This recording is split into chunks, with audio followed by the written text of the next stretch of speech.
नमस्कार, म अनिस्मा बस्नेत। नमस्कार, म कावेरी पौडेल। राति 8 बजेको जनता समाचारमा स्वागत छ। सबैभन्दा पहिले प्रमुख समाचार। 14औं महाधिवेशन सार्ने नेपाली कांग्रेस पदाधिकारी बैठकको निर्णय। भदौ 16 गतेदेखि 19 गतेसम्म महाधिवेशन गर्न केन्द्रीय समितिमा प्रस्ताव। बागमती प्रदेश सभा सदस्य वैद्यद्वारा प्रधानमन्त्री विरुद्ध दिएको अभिव्यक्तिप्रति आत्मालोचना।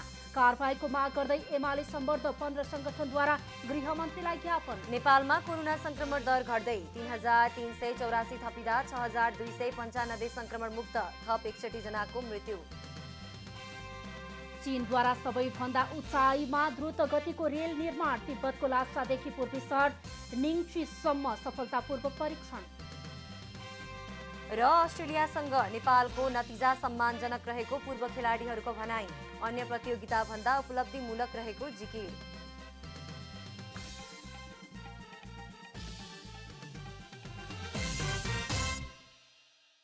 हुलास ड्युरा कलर अरूभन्दा 3 गुणा बढी विश्वसनीय, प्रतिरोधात्मक र टिकाउ हुन्छ। 3 गुणा बढी टिक्छ। हुलास भए अरू किन खोज्ने?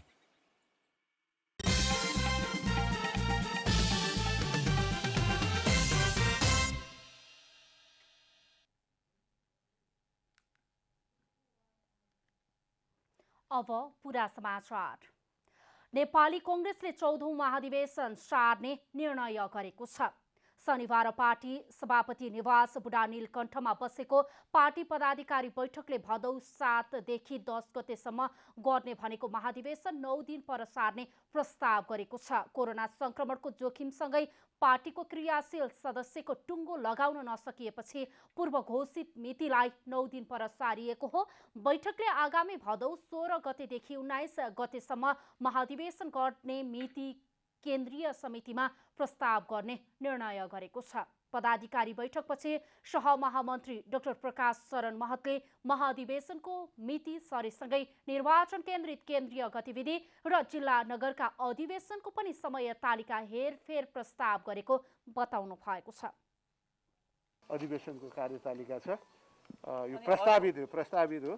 प्रस्तावित कार्यतालिकाको विषयमा अहिले मोटामोटी यहाँ उपस्थित नेताहरूको बिचमा यो ठिक छ, यसलाई कार्यान्वयन गर्नुपर्छ भनेर एकदमै एकमत छ।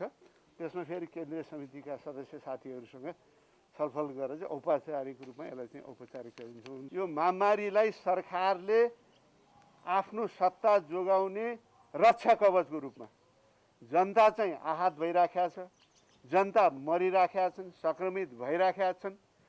यो लकडाउनको कारणले अब खान नपाउने समस्याहरू आइसक्यो, राहत छैन, उपचार छैन, रोकथाम छैन। सरकारले चाहिँ एउटा चाहिँ रक्षा कवच सत्ता जोगाउने चाहिँ एउटा राम्रो एउटा अवसरको रूपमा चाहिँ उहाँले लिइरहनु भएको छ। योभन्दा दुर्भाग्यपूर्ण केही कुरा हुन सक्दैन। गत फागुनमा बसेको कांग्रेस केन्द्रीय कार्य समिति बैठकले भदौ 7 देखि 10 गतेसम्म महाधिवेशन गर्ने निर्णय गरेको थियो। उक्त कार्यतालिका अनुसार क्रियाशील सदस्यताको काम सम्पन्न नभएपछि अधिवेशनको तालिका पनि संशोधन गर्ने निर्णय भएको छ। असार पहिलो साता वडा तहको अधिवेशन गर्ने कार्यतालिकालाई संशोधन गरी तेस्रो सातापछि सारिएको छ। आगामी दिनमा बस्ने केन्द्रीय कमिटी बैठकले पदाधिकारी बैठकमा भएको सहमतिलाई अनुमोदन गर्नेछ। कांग्रेसले केन्द्रीय कार्य समितिको बैठक आगामी असार 3 गते दिउँसो 2 बजे पार्टी कार्यालय सानेपामा बस्ने गरी बोलाएको छ। गण्डकी प्रदेशको मुख्यमन्त्रीमा कृष्णचन्द्र नेपाली पोखरेल नियुक्त हुनु भएको छ। प्रदेश प्रमुख सीता कुमारी पौडेलले संविधानको धारा 168 को 5 अनुसार पोखरेललाई मुख्यमन्त्री नियुक्त गर्नु भएको हो। मुख्यमन्त्री नियुक्तिका लागि आधार पेश गर्न आह्वान गरेपछि विपक्षी गठबन्धनको तर्फबाट पोखरेलले 31 प्रदेशसभा सदस्यको हस्ताक्षर सहित दाबी पेश गर्नु भएको थियो। अब उहाँले 30 दिनभित्र प्रदेशसभाबाट विश्वासको मत लिनुपर्नेछ। बागमती प्रदेश सभा सदस्य नरोत्तम वैद्यले शुक्रबार प्रदेश सभामा दिएको अभिव्यक्तिको अहिले चौतर्फी आलोचना भएको छ। कांग्रेस सांसद वैद्यले प्रदेश सभामा प्रधानमन्त्री केपी शर्मा ओलीलाई लिएर दिनुभएको आपत्तिजनक अभिव्यक्तिप्रति वैद्यले आत्मआलोचना त गर्नुभयो, तर विवाद मुक्त भने हुन सक्नु भएन। बागमती प्रदेश सभा सदस्य नरोत्तम वैद्यले प्रधानमन्त्री केपी शर्मा ओली विरुद्ध दिएको अभिव्यक्तिप्रति आत्मालोचना गर्नुभएको छ। शनिबार प्रदेश सभाको बैठक सुरु भए लगत्तै सभामुखसँग समय मागेर वैद्यले आफूले आवेशमा आएर त्यस्तो अभिव्यक्ति दिएको भन्दै आत्मालोचना सहित अभिव्यक्ति फिर्ता लिनुभएको हो। शुक्रबारको बैठकमा वैद्यले प्रधानमन्त्रीको मनोमानी रोक्न नाथुराम गोडसेको आवश्यकता रहेको र आवश्यक परे आफू गोडसे बन्न तयार रहेको अभिव्यक्ति दिनुभएको थियो। वैद्यको अभिव्यक्तिको चौतर्फी विरोध भएको छ भने आफ्नै पार्टी नेपाली कांग्रेसले समेत अभिव्यक्ति फिर्ता लिन निर्देशन दिएको थियो। वैद्यको अभिव्यक्ति प्रधानमन्त्रीको पछिल्ला क्रियाकलाप विरुद्धको प्रतिक्रियात्मक जवाफ भए पनि शब्द चयन र शिष्टतामा चुकेको राजनीतिक विश्लेषक डाक्टर सुरेन्द्र केसीको भनाइ छ। यो चाहिँ प्रतिक्रियात्मक हो। जनता हितमा केपी ओलीको जुन शासकीय शैली छ त्यो शासकीय शैलीलाई लिएर तीव्र आक्रोश छ, तीव्र कुण्ठा छ। व्यथिति र अराजकता व्याप्त भएको बेलामा अब यो वैद्यको केसलाई मात्रै अब कसरी लिने होला भन्ने चाहिँ एउटा प्रश्न छ। सामान्यतया गरिमायुक्त तरिकाले शालीन शब्दबाट आफ्ना असन्तुष्टिहरू व्यक्त गरिदिएको भए त्यो सुनमा सुगन्ध हुन्थ्यो। तर अब हाम्रो नेपालमा त त्यो अभ्यासै छैन। गलत अभिव्यक्ति दिएर माफी माग्नुभएका वैद्यमाथि कारबाहीको माग समेत उठेको छ। यद्यपि पदमा रहनेले पनि पदीय दायित्व भुलेर विधिको शासन विरुद्ध गर्ने काम कारबाही विरुद्ध तीव्र कुण्ठाका रूपमा यस्ता अभिव्यक्ति बाहिरिने गरेको डाक्टर केसी बताउनुहुन्छ। नेपालका सामाजिक दायित्व वहन गर्ने व्यक्तिहरू नै मर्यादित छैनन् र उनीहरू क्षमताले नै त्यहाँ पुगेका छैनन्। त्यसपछि त्यो संस्थाको बदनाम हुनु त अस्वाभाविक छैन। त्यसकारण संस्थाले गरिमा पाउनु, मान्यता पाउनुपर्छ, मर्यादा पाउनुपर्छ भन्ने कुरा गलत छैन। तर त्यहाँ पुग्ने व्यक्तिहरू पनि त्यो गरिमा धान्न सक्ने हैसियतको हुनुपर्छ। त्यो चलन हाम्रो देशमा छैन। त्यसैको चपेटामा यी पदहरू परेका हुन्। त्यो हिसाबबाट हेर्यो भने त दुवैको दोष उत्तिकै छ। पदमा पुग्ने पनि त्यतिकै दोषी छन्, पुर्याउनेहरू पनि त्यतिकै दोषी छन्। लोकतन्त्रमा स्वस्थ आलोचना गर्न सबैलाई छुट छ, तर पदीय हैसियत र जिम्मेवारीमा रहेका व्यक्तिबाट स्वतन्त्रताको नाममा संयमता गुमाउनु उचित हुँदैन। राष्ट्रपति र प्रधानमन्त्री कुनै पद मात्र होइन, यो त गरिमामय संस्था पनि हो। अभिव्यक्ति स्वतन्त्रताको नाममा निरन्तर अशिष्ट र अमर्यादित भाषा प्रहार हुँदा यसले भावी पुस्तामा समेत गलत नजिर नबस्ला भन्न सकिन्न। जनता टेलिभिजनका लागि रूपा घिमिरेको रिपोर्ट। यसैबीच प्रदेश सांसद नरोत्तम वैद्यलाई कारबाही गर्न माग गर्दै गृहमन्त्रीलाई ज्ञापन पत्र बुझाइएको छ। नेपाल कम्युनिस्ट पार्टी एमालेका विभिन्न 15वटा जनसङ्गठनहरूले गृहमन्त्री खगराज अधिकारीलाई कारबाही गर्न माग गर्दै ज्ञापन पत्र बुझाएका छन्। ज्ञापन पत्र लिएर गृह मन्त्रालय पुगेका जनसङ्गठनका प्रतिनिधिले प्रदेश सांसद वैद्यले प्रधानमन्त्रीको ज्यानको सुरक्षामाथि धावा बोलेकाले फौजदारी कसुरमा मुद्दा चलाई कारबाही गर्न माग गरेका छन्। नेपाल कम्युनिस्ट पार्टी एमाले आबद्ध भातृ संगठन, सामुदायिक तथा पेशागत सङ्घ संगठनहरू सम्माननीय प्रधानमन्त्रीज्यूको ज्यानमाथि धावा बोल्ने गरी वैद्यले दिएको घृणित अभिव्यक्ति प्रति मुलुकको फौजदारी कानुन समेत आकर्षित हुने भएकाले उनलाई विलम्ब गिरफ्तार गरी आवश्यक कानुनी कारबाही गर्न नेपाल सरकार समक्ष जोडदार माग गर्दछु। ज्ञापन पत्र बुझ्दै गृहमन्त्री अधिकारीले कानुन कार्यान्वयन गर्दा व्यक्तिको ओहदा नहेरी संविधान र कानुनले दिएको अधिकार प्रयोग गर्ने बताउनुभयो। तपाईहरुले हामीलाई महत्त्वपूर्ण ज्ञापन पत्र दिनुभएको छ। हाम्रो तर्फबाट कानुनको परिपालना गर्ने र सबै व्यक्तिको वैयक्तिक स्वतन्त्रताको पनि उत्तिकै सम्मान गर्ने कामलाई हामी ध्यान दिनेछौँ र यहाँहरूको चासोप्रति हामी मन्त्रालयको तर्फबाट उच्च सम्मान गर्दै हाम्रो सबै आवश्यक सरसल्लाह गरेर हामी अगाडि बढ्नेछौँ। सांसद वैद्य नेपाली कांग्रेसको तर्फबाट बागमती प्रदेशका लागि काठमाडौँ निर्वाचन क्षेत्र नम्बर 4बाट निर्वाचित जनप्रतिनिधि हुनुहुन्छ। सांसद वैद्यले प्रदेश सरकारको नीति तथा कार्यक्रममाथिको छलफलमा बोल्दै प्रधानमन्त्रीमाथि नकारात्मक टिप्पणी गर्दै नाथुराम गोडसे भन्ने अभिव्यक्ति दिनुभएको थियो। सांसद वैद्यको टिप्पणीलाई सबैले निन्दा र भत्सना गरेपछि उहाँले आत्मालोचना गरिसक्नु भएको छ। त्यसअघि नेपाली काङ्ग्रेसले अभिव्यक्ति फिर्ता लिन सांसद वैद्यलाई निर्देशन नै दिएको थियो। गृहमन्त्री खगराज अधिकारीले प्रहरीलाई निर्भय, निर्धक्क र उच्च मनोबलका साथ दायित्व निर्वाह गर्न निर्देशन दिनुभएको छ। शनिबार प्रहरी प्रधान कार्यालयको निरीक्षण गर्दै मन्त्री अधिकारीले प्रहरी कर्मचारीहरूलाई जस्तोसुकै परिस्थितिको सामना गर्न राष्ट्रलाई शिरमा राखेर अगाडि बढ्न निर्देशन दिनुभएको हो।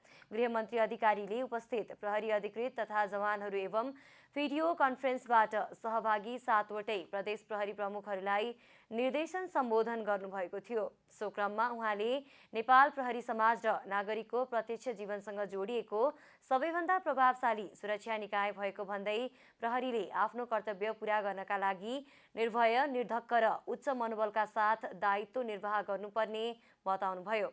गृहमन्त्री अधिकारीले कोभिड-19द्वारा सिर्जित विषम परिस्थितिमा पनि अग्रपङ्क्तिमा खटेर नेपाल प्रहरीले समाजमा शान्ति, सुरक्षा, अमन चयन कायम गर्ने, अपराध अनुसन्धान तथा नियन्त्रण गर्ने एवं नागरिकको जीव धानको सुरक्षाका लागि अहोरात्र निर्वाह गरेको भूमिकाको प्रशंसा गर्दै यस कार्यमा अझ बढी सक्रिय हुनुपर्ने बताउनुभयो।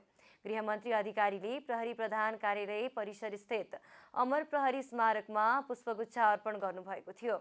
कार्यक्रममा प्रहरी अतिरिक्त महानिरीक्षकहरू, गृह मन्त्रालयका सहसचिव, प्रहरी नायब महानिरीक्षकहरू एवं वरिष्ठ प्रहरी अधिकृतहरू लगायत प्रहरी अधिकृत तथा जवानहरूको उपस्थित एवं 7 वटै प्रदेश प्रहरी कार्यालयका प्रमुखहरूको भर्चुअल उपस्थिति रहेको थियो। पछिल्लो 24 घण्टामा देशभर थप 3,384 जनामा कोरोना संक्रमण पुष्टि भएको छ। 8,506 जनाको PCR परीक्षण गर्दा 2,382 जना र 5,988 जनाको एन्टिजेन परीक्षण गर्दा 1,002 जनामा संक्रमण पुष्टि भएको स्वास्थ्य तथा जनसङ्ख्या मन्त्रालयले जनाएको छ। हालसम्म PCR विधिबाट 6,06,778 जनामा संक्रमण पुष्टि भइसकेको छ भने एन्टिजेन विधिबाट 19,757 जनामा संक्रमण देखिएको छ। नयाँ संक्रमित मध्ये काठमाडौँमा 391, ललितपुरमा 130 र भक्तपुरमा 77 जना रहेका छन्। यसैगरी पछिल्लो 24 घण्टामा थप 6,295 जना संक्रमण मुक्त भएका छन्। नेपालमा कुल संक्रमित मध्ये 5,27,111 जना निको भएका छन्। नेपालमा निको हुने दर 86.9% रहेको छ। पछिल्लो समय नयाँ संक्रमित भन्दा निको हुने दर बढिरहेको कारण सक्रिय संक्रमितको संख्या घटेर 71,301 पुगेको मन्त्रालयले जनाएको छ। यसैगरी पछिल्लो 24 घण्टामा थप 61 जनाको मृत्यु भएसँगै नेपालमा कोरोना संक्रमणबाट 8,366 जनाको मृत्यु भइसकेको छ। नेपालमा मृत्यु दर 1.6% रहेको मन्त्रालयको तथ्याङ्क छ। जनता समाचारमा अब छोटो विश्राम।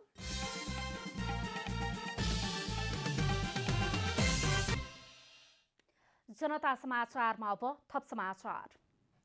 शुक्रबार नेपालको प्रदेश 1, प्रदेश 2 र बागमती प्रदेशमा प्रवेश गरेको मनसुन केही दिनमा देशभर फैलिने सम्भावना रहेको जल तथा मौसम विज्ञान विभागले जनाएको छ। विभागले शनिबार प्रेस विज्ञप्ति जारी गर्दै मनसुनको आगमनसँगै यस वर्ष बाढी र पहिरोको जोखिम धेरै हुने सम्भावना रहेको उल्लेख गरेको छ। ठूला तथा मझौला नदीहरूमा जलप्रवाह उल्लेख्य बढ्ने, साना नदी तथा खरे खोलाहरूमा आकस्मिक बहाव भई तराई र चुरे क्षेत्रमा डुबान समेत हुन सक्ने सम्भावना भएकाले मनसुनको अवधिभर सर्वसाधारण तथा सरकारवाला निकायहरूलाई आवश्यक सतर्कता अपनाउन पनि विभागले आग्रह गरेको छ। हावापानी प्रारूपको आधारमा यस वर्षको मनसुन अवधिमा सुदूरपश्चिम कर्णाली, गण्डकी र बागमती प्रदेशका अधिकांश स्थान तथा प्रदेश 1 को मध्य तथा पश्चिम पहाडी र हिमाली भूभागमा सरदरभन्दा बढी वर्षा हुने विभागको अनुमान छ।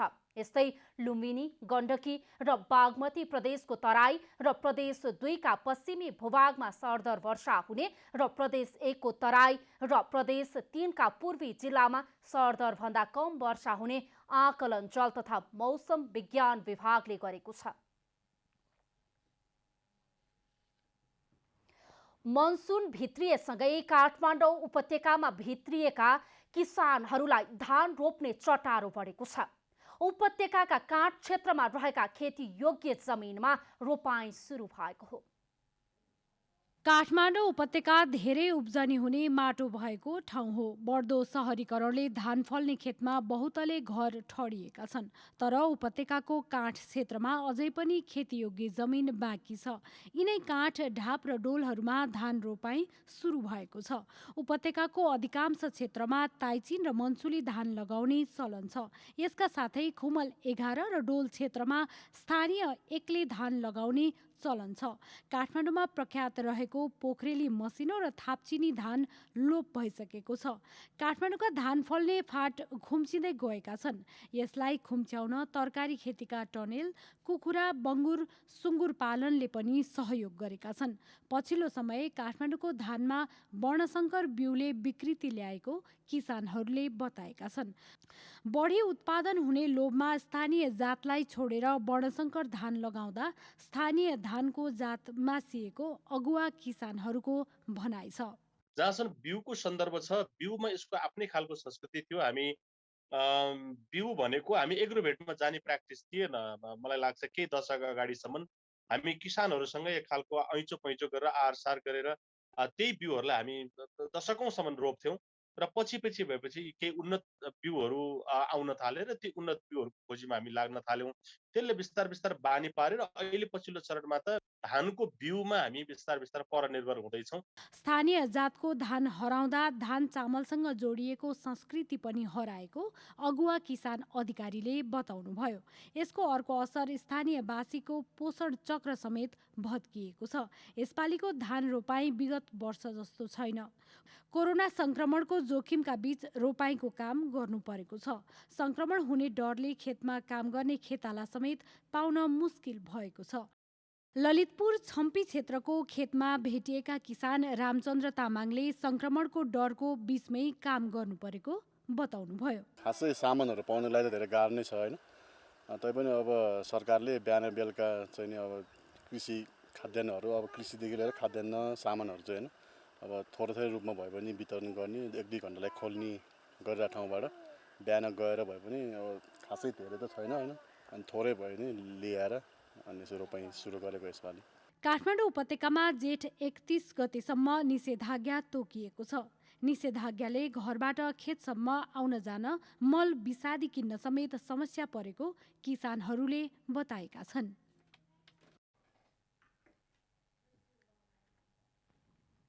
बागमती प्रदेश सरकारको आगामी आर्थिक वर्ष 2078-79 को नीति तथा कार्यक्रम बहुमतले स्वीकृत भएको छ। बिहीबार बागमती प्रदेशका प्रदेश प्रमुख विष्णु प्रसाद प्रसाईले प्रदेश सभामा प्रस्तुत गरेको नीति तथा कार्यक्रममा शुक्रबार र शनिबार छलफल भएको थियो। छलफलमा सत्तापक्ष र प्रतिपक्षका 45 जना सांसदहरू सहभागी भएका थिए। छलफलमा सहभागी सत्तापक्षका सांसदहरूले प्रदेश सरकारले तयार पारेको आगामी आर्थिक वर्षका लागि नीति तथा कार्यक्रमको विभिन्न बुँदाहरूमा संशोधनका लागि सुझाव पेश गरेका थिए। सांसदहरूले उठाएका प्रश्न र सुझावका बारेमा बागमती प्रदेशका मुख्यमन्त्री डोरमणि पौडेलले जवाफ दिनुभएको थियो।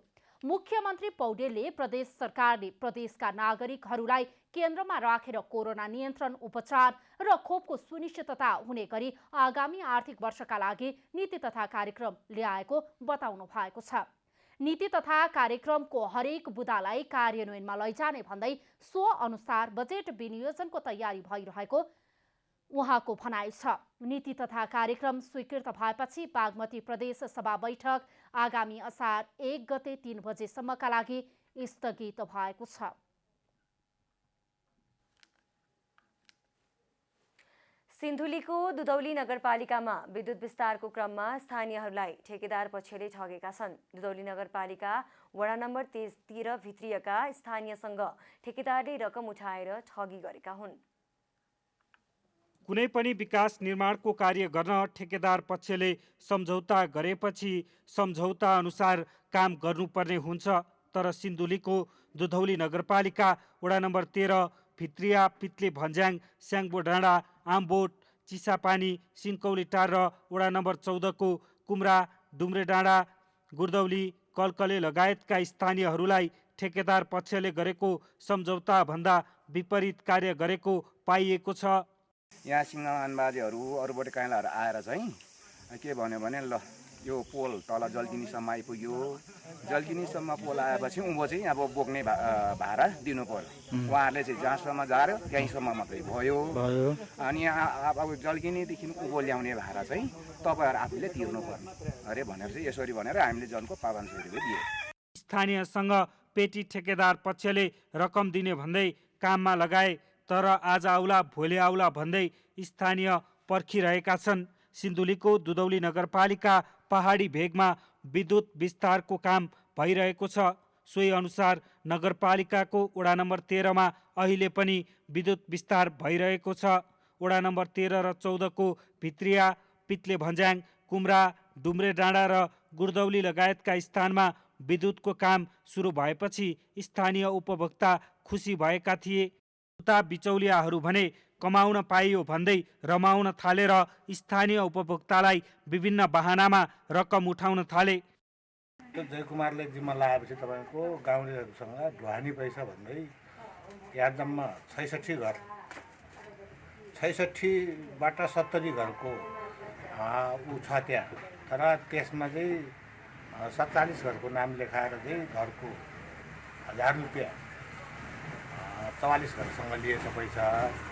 अनि फेरि त्यो 40 घरसँग अरूसँग नभएर फेरि थपेर लिएर चाहिँ 23,350 फेरि थपेर लिएछ पैसा। आर्थिक वर्ष 2075-76 मा कैलाश निर्माण व्यवसायी कम्पनीले दुधौली 13 को भित्रियामा 9 किलोमिटर विद्युत विस्तारको काम गर्न नेपाल विद्युत प्राधिकरण सिन्धुली वितरण केन्द्रसँग सम्झौता गरेको थियो। मूल्य अभिवृद्धि करसहित 90 लाखमा काम सम्पन्न गर्न ठेकेदार पक्षले सम्झौता गरेको हो। काम समयमा नै सम्पन्न भए पनि ठेकेदार पक्षले स्थानीयसँग रकम असुलेर ठगी गरेका छन्। सिन्धुलीबाट रविन्द्र भट्टराईको रिपोर्ट। बेलायतमा रहेको खालसा एड इन्टरनेसनलले नेपाललाई कोभिड राहत अन्तर्गत 150 स्थान अक्सिजन कन्सन्ट्रेटर सहयोग गरेको छ। शनिबार काठमाडौँमा पत्रकार सम्मेलन गरी नेपाल स्थित कन्ट्रिब्युसन फर नेपाल संस्था सागको सहकार्यमा उक्त सामग्रीहरू वितरण गरिने जानकारी दिएको छ। पत्रकार सम्मेलनमा खालसा एड इन्टरनेसनलका नेपाल स्थित कार्यक्रम संयोजक देवेन्द्र सिंहले आफूहरूले विपदका घटनामा राहतको काम गर्दै आएको बताउनुभयो। अहिले कोरोना महामारीको बेलामा नेपालमा अक्सिजनको चरम अभाव भएको थाहा पाएपछि अक्सिजन कन्सन्ट्रेटर सहयोग गरेको बताउनुभयो। यसका साथै खालसा एड इन्टरनेसनलले 2000 जनालाई खानाको प्याकेटको पनि व्यवस्था गरेको बताएको छ। नेपालमा भूकम्प गएपछि राहत र उद्धारका लागि खालसा एड इन्टरनेसनलले सहयोग गरेको कार्यक्रम संयोजक देवेन्द्र सिंहले बताउनुभयो। अहिले पनि द्वन्द्वग्रस्त सिरियामा पनि उद्धार र राहतको काम गर्दै आएको उहाँले बताउनुभयो। पोखरीमा डुबेर मृत्यु भएका बालिकाको परिवारलाई प्रदेश 2 सरकारले जनही 1 लाख रुपैयाँ राहत उपलब्ध गराउने घोषणा गरेको छ। धनुषाको बहेडाँडा बेला र तुलसीयाहीको बीचमा रहेको पोखरीमा डुबेर मृत्यु भएका 5 जना बालिकाको परिवारलाई जनही 1 लाख रुपैयाँ राहत उपलब्ध गराउने प्रदेश सरकारले जनाएको छ। पोखरीमा डुबेर 12 वर्षीय लक्ष्मीनिया यादव, 10 वर्षीय चन्दा कुमारी भगत, 13 वर्षीय अन्जु पूर्वे, 12 वर्षीय चाँदनी ठाकुर, 12 वर्षीय ललिता शाहको मृत्यु भएको थियो। मृतक परिवारलाई भेट्न पुगेका प्रदेश 2 का भौतिक पूर्वाधार विकास मन्त्री रामसरोज यादवले राहत रकमको घोषणा गर्नुभएको हो। अब आर्थिक समाचार।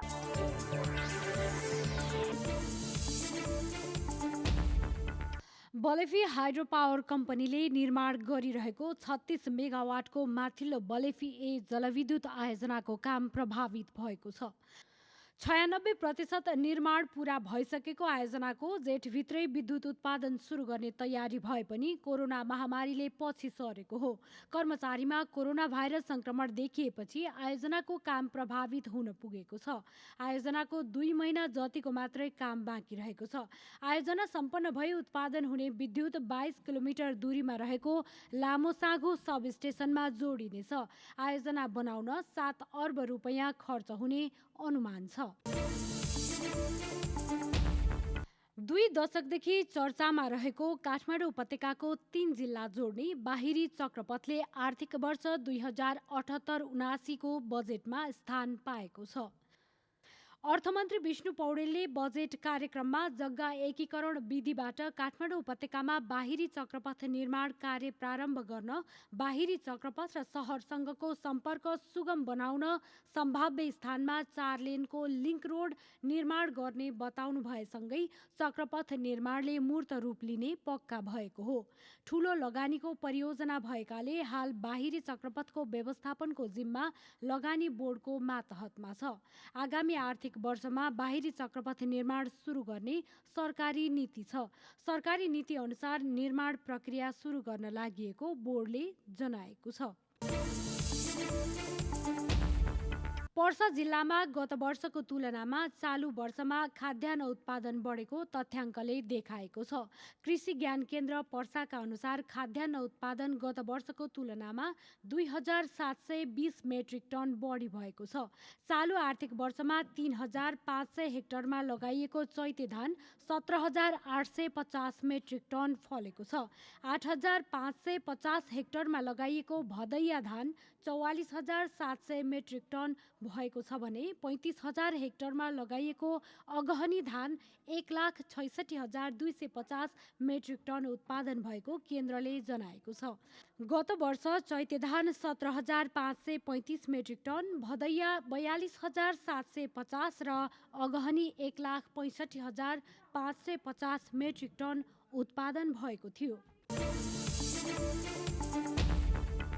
बिहिबार नेप्से परिसूचक 1.8 अङ्कले घट्दै 2944.78 बिन्दुमा रोकिएको छ। बिहिबार 3,06,66,044 सेयर किताको किनबेच हुँदा 16,10,04,12,436 रुपैयाँको कारोबार भएको छ। बिहिबार हाइड्रो पावर कम्पनीका सेयर धनीले 2.99% कमाएका छन्। सबैभन्दा बढी hydro electric investment and development कम्पनीको 83 करोड बराबरको कारोबार भएको छ। बिहिबार नेपाल पुनर्विमा कम्पनीको सेयर कारोबार 45 करोड बराबरको भयो भने 5 थर पावर कम्पनी लिमिटेडको सेयर मूल्य 10% बढेको छ।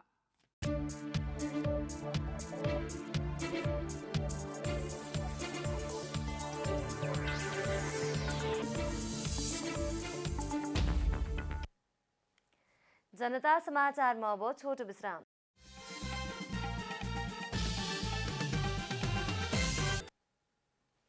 अब खेलकुद समाचार।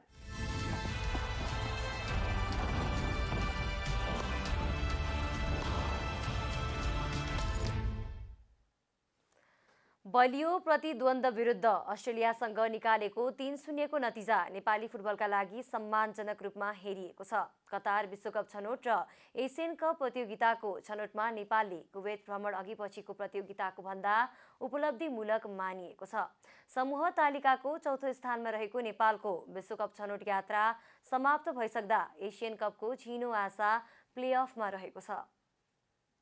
दशरथ रङ्गशालामा हुनुपर्ने अस्ट्रेलिया विरुद्धको खेलमा नेपालले तटस्थ स्थल कुवेतको जाबेर अहमद अन्तर्राष्ट्रिय रङ्गशालाको दोस्रो लेगमा पनि नेपालले सुखद नतिजा निकाल्न असफल रह्यो। नियमित स्ट्राइकर अञ्जन बिष्ट र मिडफिल्डर सन्तोष तामाङलाई आराम दिइएको खेलमा नेपालले गरेको प्रदर्शनलाई सबैले तारिफ गरे। छनौटको अन्तिम खेलमा नेपालले सुखद नतिजाका लागि अपेक्षा गरे पनि बलियो प्रतिद्वन्दी सामु नेपाल निरीह नै भयो।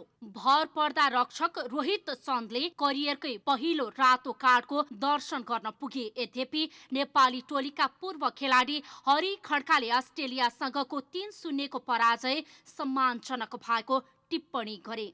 एकदमै सुरुमा चाहिँ क्रिटिसाइज भइसकेपछि भए पनि अहिलेको अवस्थामा चाहिँ जुन पर्फर्मेन्स दियो नेपाली राष्ट्रिय टिमले त्यो एकदमै सराहनीय छ। इराकसँगको म्याचलाई एनालाइसिस गर्दाखेरि हामीले चाहिँ जुन इराक जस्तो टिमलाई चाहिँ काउन्टर एट्याकमा जुन हामी स्ट्राटेजी अनुसार चाहिँ सफल भयौँ, त्यसले गर्दा पनि हाम्रो प्लेयर्सहरूमा चाहिँ अलिकति मोरल बुस्टअप मोरल हाई भएको थियो। जुन चाहिँ अब चाइनिज ताइपाईसँग हामीले खेल्यौँ, चाइनिज ताइपाईकै होम ग्राउन्डमा हामीले चाहिँ उनीहरूलाई हराइसकेको अवस्था थियो। कोरोना महामारीले पूर्व निर्धारित तालिका भन्दा पछि धकेलिएको छनौट प्रतियोगितामा नेपालले कुवेत भ्रमण गर्ने क्रममा पहिलो खेलमा चाइनिज ताइपे विरुद्ध जितको लयलाई निरन्तरता दिए पनि जोर्डनसँग पराजित हुन पुग्यो। अस्ट्रेलियासँगको हारको निरन्तरतालाई भङ्ग गर्ने नेपालको लक्ष्य अधुरै रह्यो। छनौट चरणका अन्तिम प्रतिस्पर्धाका लागि कुवेत प्रस्थान गर्नु अघि नेपालले इराकसँग मैत्रीपूर्ण खेल खेलेको थियो। समूह बीमा नेपालले 8औं खेल पूरा गर्दा 6औं हार भोगे पनि यसपटक नेपाली टोलीको प्रदर्शनलाई सबैले प्रशंसा गरेका छन्। पूर्व प्रशिक्षक युहान कालिनले टोली नसम्हाल्ने भएपछि आएका कुवेतका प्रशिक्षक अब्दुल्लाह अल्मुताइरीले युवा खेलाडीलाई बढी प्राथमिकता दिए। नेपालमा अल्मुताइरीको आगमनसँगै पहिलो फुटबल फ्रेन्चाइज प्रतियोगिता नेपाल सुपर लिग सम्पन्न हुनु र आफ्नो तरिकाको फुटबल खेलाउन प्रशिक्षक अल्मुताइरीलाई उक्त प्रतियोगिताले खेलाडी छनौटका लागि सहयोग गरेकाले नेपालको खेलमा परिवर्तन देखिएको छ। कोचले चाहिँ एउटा टिम लिनुभन्दा अगाडि प्लेयरहरूको स्टडी गर्छ होइन, मलाई कुन खालको प्लेयर चाहिन्छ भन्ने कुराहरू चाहिँ उसको फर्मेसन अनुसार एउटा चाहिँ प्लेयर चाहिँ फर्म गर्छ होइन। त्यो अनुसार एनएसएलले चाहिँ अब उसको हाम्रो अहिले नयाँ कोचको चाहिँ स्ट्रङ पोइन्ट के देखियो भने सबै डाटा हाम्रो प्लेयरहरूको उसले राखेको देखियो, त्यो चाहिँ उसको स्ट्रङ पोइन्ट देखियो होइन। शुक्रबारको जितसँगै समूह तालिकाको शीर्ष स्थानमा रहेको अस्ट्रेलिया तेस्रो चरण प्रवेश गर्न बलियो अवस्थामा रहेको छ। जोर्डनसँगको हारले नेपालको 2023मा चीनमा हुने एसिया कपको छनौटका लागि सिधै तेस्रो चरणको प्ले अफ खेल्ने सम्भावना लगभग सकिएको छ भने नेपालले अब एसिया कपका लागि तेस्रो चरण छनौटमा पुग्न प्ले अफ खेल्नु पर्नेछ। अब मौसम समाचार।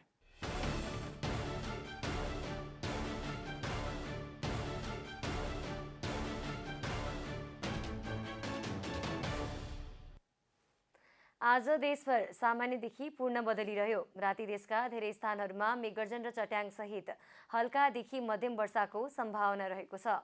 प्रदेश 1 गण्डकी प्रदेश र लुम्बिनी प्रदेशका 1-2 स्थानमा भारी वर्षाको सम्भावना रहेको जल तथा मौसम पूर्वानुमान महाशाखाले जनाएको छ। अब देशभरका विभिन्न स्थानका मौसम सम्बन्धी थप विवरण।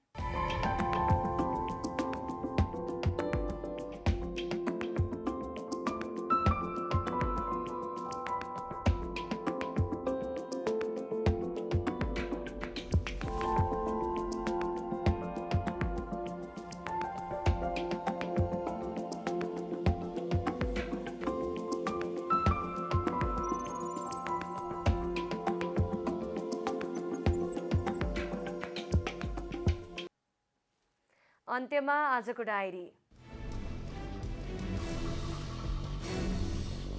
गण्डकी प्रदेशको मुख्यमन्त्रीमा कृष्णचन्द्र नेपाली पोखरेल नियुक्त हुनु भएको छ। प्रदेश प्रमुख सीता कुमारी पौडेलले संविधानको धारा 168 को 5 अनुसार पोखरेललाई मुख्यमन्त्री नियुक्त गर्नु भएको हो।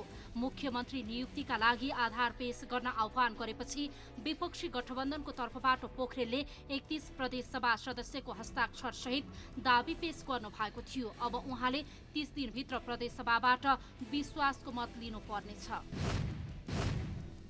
नेपाली कांग्रेसका बागमती प्रदेश सांसद नरोत्तम वैद्यलाई कारबाही गर्न माग गर्दै गृहमन्त्रीलाई ज्ञापन पत्र बुझाइएको छ। नेपाल कम्युनिस्ट पार्टी एमालेका विभिन्न 15वटा जनसंगठनहरूले गृहमन्त्री खगराज अधिकारीलाई कारबाही गर्न माग गर्दै ज्ञापन पत्र बुझाएका हुन्।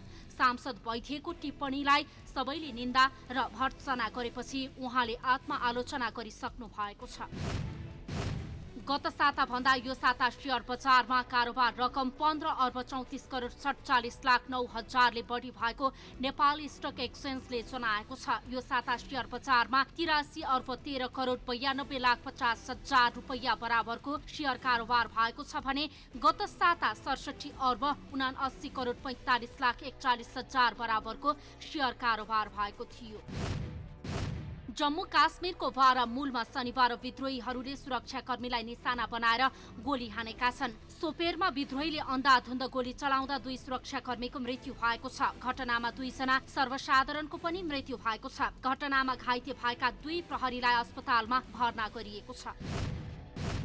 बलियो प्रतिद्वन्दी विरुद्ध अस्ट्रेलियासँग निकालेको 3-0 को नतिजा नेपाली फुटबलका लागि सम्मानजनक रूपमा हेरिएको छ। कतार विश्वकप छनौट र एसियन कप प्रतियोगिताको छनौटमा नेपालको कुवेत भ्रमण अघि पछिको प्रतियोगिताको भन्दा उपलब्धिमूलक मानिएको छ। समूह तालिकाको 4थो स्थानमा रहेको नेपालको विश्वकप छनौट यात्रा समाप्त भइसक्दा एसियन कपको झिनो आशा प्ले अफमा रहेको छ।